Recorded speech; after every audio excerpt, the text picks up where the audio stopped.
Somos primera línea, con lo cual era cada día era diferente al anterior, ha sido una situación cambiante todos los días y se han tenido que tomar medidas cada día diferentes. El inicio fue duro hasta que conseguimos acostumbrarnos.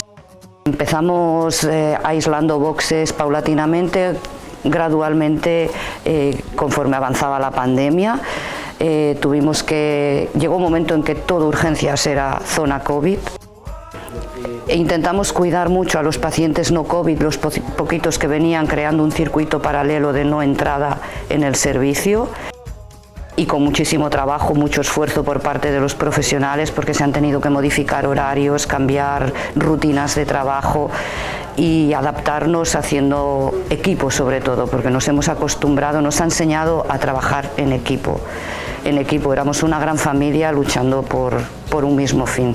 La primera cosa va ser intentar gestionar una mica les emocions del grup, perquè clar, un impacte així doncs, et genera angoixa, et genera por, et genera ràbia i et genera dolor, no? Una de les coses que a la gent la tenia molt angoixada dintre del servei era el tema de com es descontaminaven aquestes EPIs. I llavors aquí vull fer un agraïment especial a tot l'equip de supervisió d'infermeria, perquè són els que s'han encarregat de muntar i desmuntar els equips de descontaminació i de saber que cada quan tocava fer el canvi, que a ningú li faltés un equip de protecció. I d'altra banda també volia fer un agraïment especial als voluntaris que des de fa ja mesos ens estan fent arribar de forma altruista tot tipus d'estris, són superpràctics, des de bates a viseres.